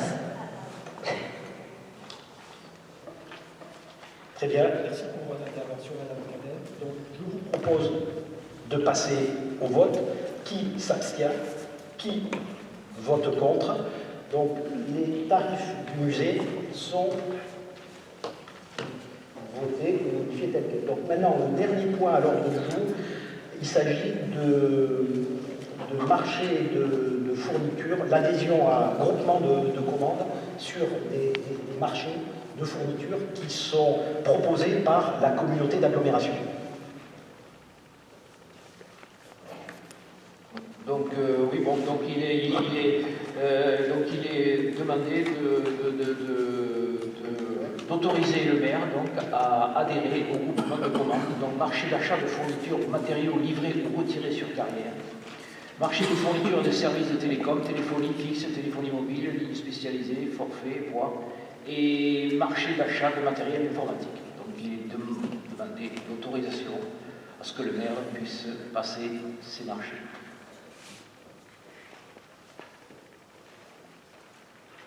Y a-t-il des questions?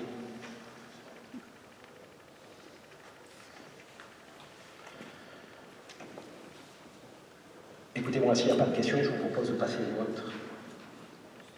Oui, alors moi je vous propose de voter les trois en même temps, sauf si... ok, il y a un problème. D'accord, ok, donc unanimité là-dessus. Donc qui s'abstient, qui vote contre?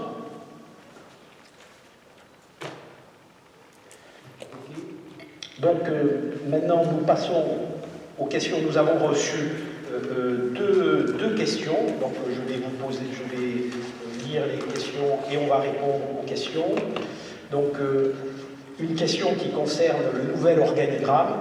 Monsieur le maire, compte tenu des différents changements de fait, pourriez-vous nous indiquer les différentes délégations attribuées aux membres de votre majorité et nous en communiquer le tableau en lettres majuscules? Qui fait quoi? Qui est rémunéré pour faire quoi? Quel est le bilan des actions de chaque adjoint ou délégué depuis votre élection?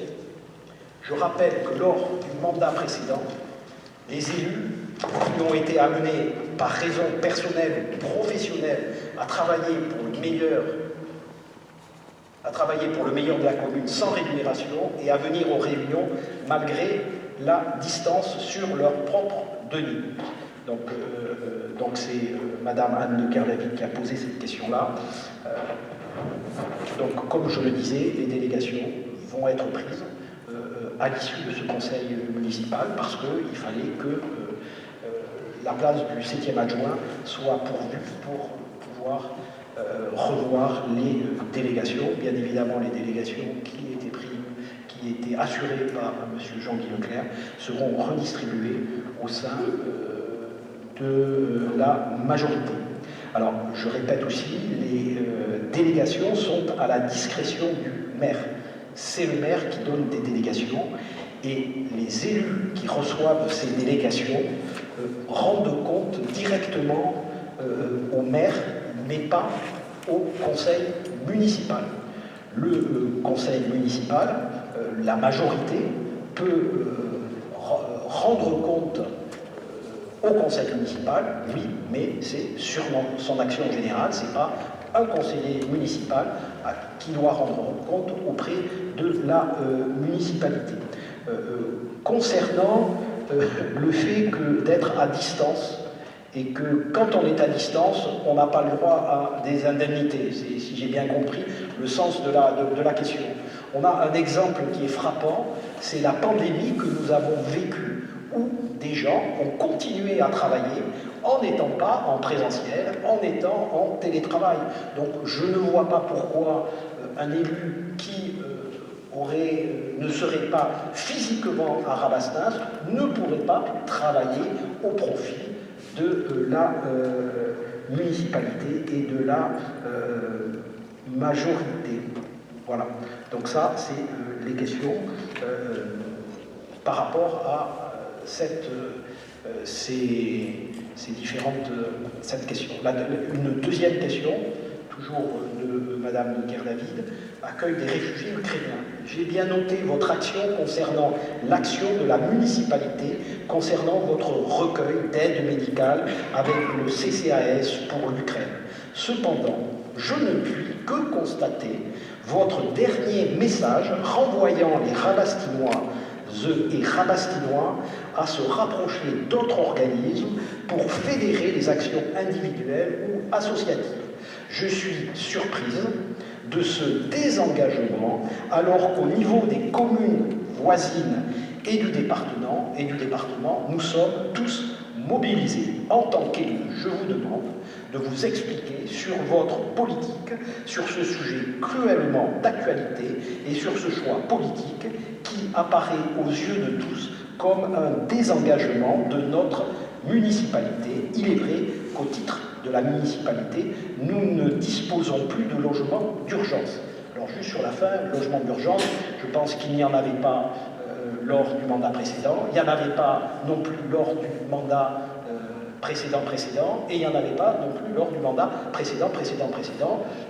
On est sur ces logements-là, c'est une véritable problématique et il y a le pour et le contre par rapport à ce type de logement d'urgence. Alors, vous parlez, je suppose, effectivement, de communes qui accueillent comme ça et qui ont des logements. Effectivement, il y a un certain nombre de communes, et je reviens sur les propos que j'ai pu dire tout à l'heure, des communes qui ont fait le choix d'investir dans de l'immobilier et qui ont des ressources complémentaires parce qu'ils louent des logements. Et là, il y a beaucoup de communes. Hein. Je prendrai Coufleux, je prendrai l'Île-sur-Tarbes, je prendrai il y a un certain nombre de communes au sein de la communauté d'agglomération qui ont fait ce choix-là. Rabastens, depuis longue date, n'a pas fait le choix d'avoir du locatif. Donc quand vous n'avez pas de locatif, et vous n'avez pas de logement disponible. Et vous avez des communes qui mettent à disposition, effectivement, des logements qu'ils ont entre guillemets, en location, une location libre, et bien on utilise ça. Ce n'est pas le cas de Rabastens. Nous prenons en compte une situation qui est la situation actuelle. Voilà. Donc ça, alors après, vous allez pouvoir répondre. Je vais donner la parole à Sandrine Madeclerc pour nous parler un peu, effectivement, de cette politique qui est menée par la commune de Rabastens sur le Ukraine. Bonsoir. Alors, on me pose la question, je réponds au nom de Françoise Bourdet, parce qu'elle n'est pas là, tout bêtement. Hein. Voilà. Dans le cadre du soutien que nous apportons à l'Ukraine, nous avons organisé 2 voyages à Albi. Un premier voyage avec le minibus de la mairie, où nous avons emporté 38 cartons de matériel médical de première urgence. Nous nous sommes rapprochés du personnel médical infirmier, médecin, pharmacie, pour organiser cette récolte. Le deuxième voyage a été fait avec une voiture personnelle, avec une remorque. Donc je vais vous dire qui a fait ce voyage, c'est le mari de Françoise Bourdet, à titre personnel. Et ils ont emmené 5 à 6 cartons de petites bobologies que les particuliers nous ont donnés, ainsi que 2 fauteuils roulants et 4 paires de béquilles, accompagnés de produits d'hygiène ainsi que de lait infantile. Ils nous ont été refusés les béquilles ainsi que les fauteuils roulants. Nous sommes en contact avec M. Lopez de l'antenne de Perpignan, Alliance Occitanie-Ukraine, ainsi que l'antenne d'Albi par l'intermédiaire de Florence Seguia, que je pense que vous connaissez également, Mme Cadenne et Mme de Gardavid. Non, c'est pas moi qui ai posé la question, hein, Sandrine, hein, c'est pas la peine de me regarder. Madame de Gardali est tout à fait capable de poser des questions et je n'ai pas eu connaissance de sa question, je ne l'ai pas rédigée, donc c'est pas la peine de me regarder. C'est pas grave, Poursuivez. à titre indicatif, Madame la Secrétaire. Nous faisons également partie du groupement Gaillard-Groyer-Rabastens, organisé par la communauté d'agglomération. Nous avons réceptionné des vêtements, des couettes, et il y a eu un énorme élan de générosité des Rabastinois et des alentours. Un grand merci à vous. Nous avons été en contact avec M. Gilles Litre, qui est président de la sécurité civile, qui nous a expliqué que pour le moment, il faut être extrêmement prudent, car ils ne savent pas exactement ce dont ils ont besoin pour le moment. On se pencherait surtout maintenant sur des dons d'argent. Ils nous ont rappelé qu'une collecte solidaire doit être extrêmement bien encadrée et il ne faut pas donner pour donner. Et il y a de nombreuses associations bienveillantes et nous les remercions.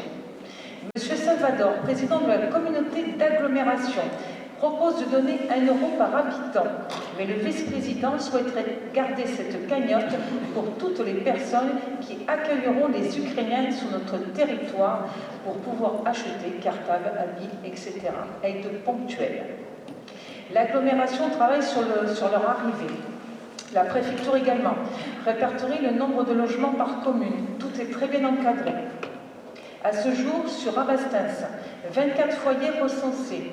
Cela va d'une maison, d'un appartement à des chambres. Nous pourrons accueillir 57 personnes à Rabastens. Nous accueillons dès la rentrée, lundi prochain, 2 élèves en 5e et 4e au collège Puy-Ségur.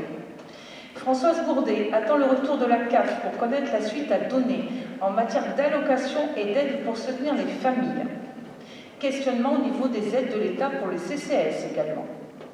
Nous n'avons de cesse de travailler en collaboration en amont avec tous les acteurs du territoire pour les réfugiés ukrainiens et sans oublier nos concitoyens. Nous allons à l'essentiel, nous ne sommes pas là pour être dans les feux des projecteurs. Pour terminer, nous n'attendons pas les questions diverses pour nous mettre au travail, sans en oublier nos concitoyens qui, eux aussi, seront peut-être dans une grande précarité dans les mois à venir. N'agissons pas dans la précipitation, la guerre en Ukraine va être longue, touchant l'ensemble de l'Europe. Merci à vous. Monsieur Paul Bozo. Oui, il y a une erreur sur ce qu'elle a dit, il y a 1 euro, ce qui s'est décidé, dont il s'est parlé à l'aglo lundi soir, il y a 1 euro, c'est 1 euro par habitant proposé pour les communes qu'elles versent pour l'Ukraine, et la somme qui reste en caisse pour aider les gens ici, c'est la somme que mettra l'aglo. Alors, j'ai bien entendu. Si, c'est exactement ça, j'étais présent à l'Assemblée. Vous pouvez peut-être être présent à l'Assemblée, mais pas forcément avoir compris. Comme moi, peut-être, effectivement, que je suis trop. ok, bon, qu'est-ce que vous voulez dire, Madame Cadel? Sur ce que je viens de dire, c'est une question qui a été posée par Anne de Gardali, M. Géraud, s'il vous plaît. Alors, je ne mets pas du tout en cause et je ne conteste pas ce qui a été fait par la mairie de Rabastens. Vous ne m'avez pas entendu le dire. Je trouve personnellement très bien que la mairie ait pris le relais d'une association qui avait lancé cette collecte en urgence et qui, dès que la mairie a pris le relais, s'est arrêtée. Puisque vous parlez de ça, le but n'était pas de se mettre sous les feux de la rampe, Madame Madescler. C'est pas du tout le but. Bon, si vous ne l'avez pas compris, tant pis. Ensuite, en tant que conseillère communautaire, membre du bureau, je suis présente avec Monsieur Géraud. Il a bien été évoqué après la motion qui a été présentée lors du conseil communautaire qu'il serait la communauté d'agglo aiderait les réfugiés. Donc c'est une chose. Et ensuite, certaines communes du territoire donnent une somme à certaines associations. Alors, on a évoqué la somme de 1 euro, c'est vrai, mais certaines communes décident que quand ils sont, par exemple, 200 personnes, donner 200 euros, ça fait un peu picsou. Hein, bon. Donc, c'est un choix. Alors, ça, c'est autre chose. Bon. Je pense sincèrement qu'on a un CCAS, c'est le travail du CCAS de venir au contact avec les réfugiés. Je ne mets absolument pas en cause ce qui a été fait. Et Madame Le Cardaville, je ne pense pas. La seule chose, c'est qu'il serait intéressant que cet élan de solidarité au niveau des Rabastinois qui proposent des appartements, des logements, soit connu et qu'on en soit informé, c'est tout. Il n'y a pas plus compliqué que ça. Et le but, je pense, de Madame Anne de Cardaville, qui pourra répondre, était de soulever ce manque d'information. C'est tout. Voilà. Alors, juste pour dire sur le sujet de l'Ukraine, on s'engage dans un temps qui est long. Donc, c'est plus l'avenir, il faut regarder plus l'avenir que, je dirais, ce que l'on fait aujourd'hui immédiatement. Il y a eu effectivement des collectes qui ont été faites. Aujourd'hui, on s'aperçoit que ces collectes ne répondent pas aux besoins des Ukrainiens et qu'une partie de tout ce qui a été collecté n'est pas transmis en Ukraine parce que c'est pas... voilà, c'est compliqué d'envoyer des médicaments, c'est pas simple. Et c'est pour ça qu'aujourd'hui, et nous on l'a dit assez rapidement, qu'il valait mieux donner des dons financiers pour que justement les associations qui sont proches du territoire de l'Ukraine puissent réagir et apporter réellement ce qui est nécessaire. La préfecture aujourd'hui se mobilise, il y a une cellule de coordination qui vient d'être mise en place, une cellule d'accompagnement, un centre d'accueil commun, il y a des problématiques administratives de recevoir les réfugiés ukrainiens, ce sont des processus qui doivent passer par la préfecture, et nous sommes effectivement en quelque sorte le bras armé, je dirais, de la préfecture. Et demain, notre donneur d'ordre sera effectivement la préfecture.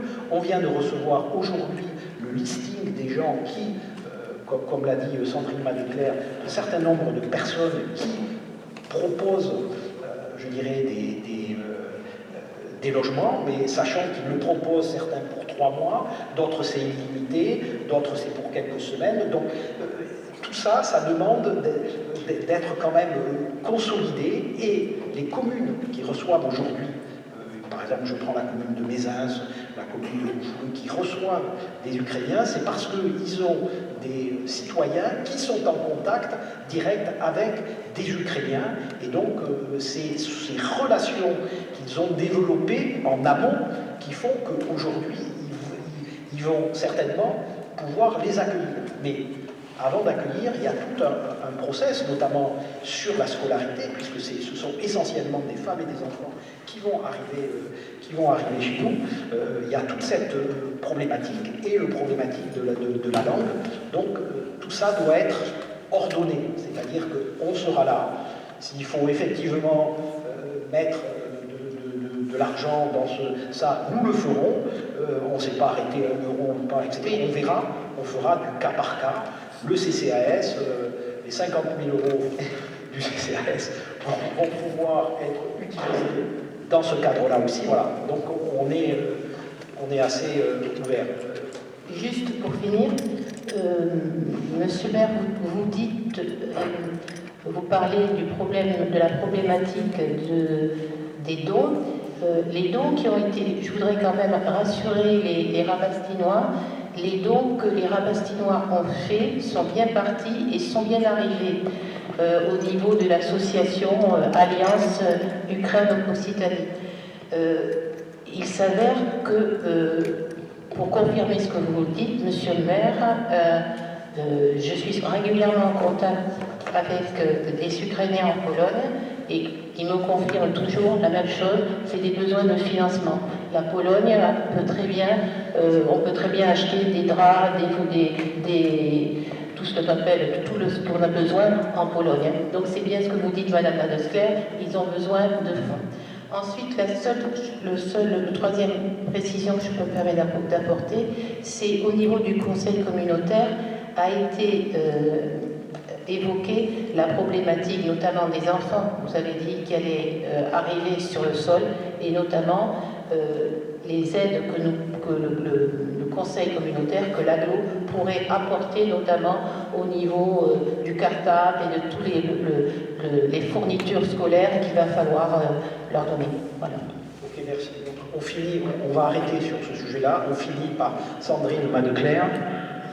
Oui, moi je voulais juste revenir justement sur les aides que le CCS va apporter justement donc effectivement aux réfugiés ukrainiens, mais pas seulement, parce que nous avons aussi nos concitoyens qui risquent effectivement d'être dans une grande précarité.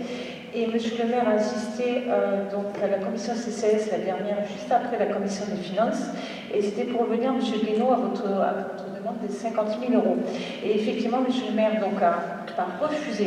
Il a dit qu'effectivement, au vu des sommes allouées sur le compte du CCS, pour l'instant, on pouvait faire face. Mais qu'effectivement, si on avait besoin de 50 000 € dans l'année en cours, il serait là, effectivement, pour soutenir le CCS. Voilà, et il s'est engagé à cette commission. Non, très bien, non.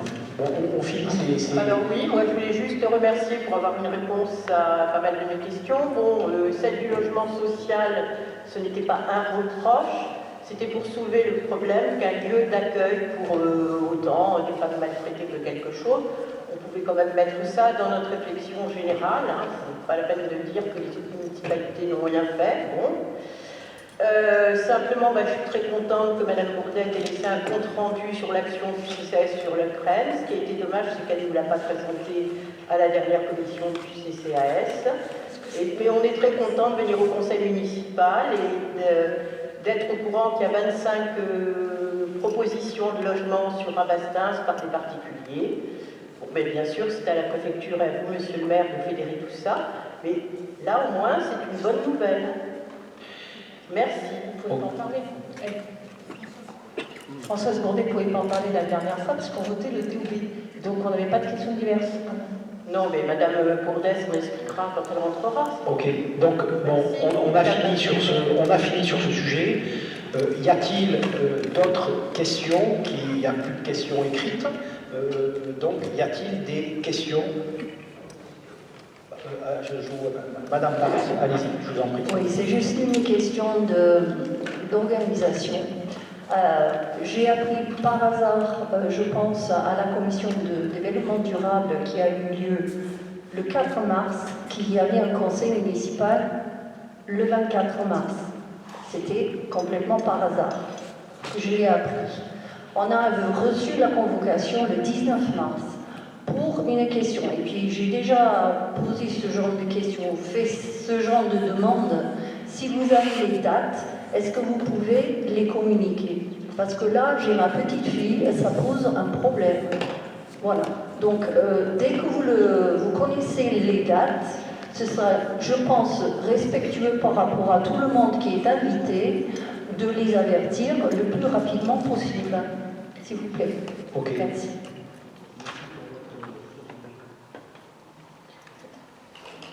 Alors, a priori, le prochain conseil municipal devrait avoir lieu le 14 avril. Et ce conseil municipal, c'est pour voter notamment le budget primitif 2022, qui est un acte fondateur pour cette année. Vous avez d'autres, excusez-moi, monsieur le maire, vous avez d'autres dates de commission? Oui, on va les avoir. On est en train de répertorier les dates et on va vous donner les dates pour les mois avril, mai, juin, juillet. Merci. Bon. Alors, donc, il n'y a pas d'autres questions. Donc, il est... Quelle heure est-il? 8h55. 20h55. 56. Pardon? 56. D'accord. 20h56, donc le conseil municipal est clos à cette heure-ci. Avant de partir, puisque tout le monde a voté le PV du dernier conseil municipal, donc, et le compte administratif, autant pour moi, et le compte administratif, venez signer. Merci à vous tous.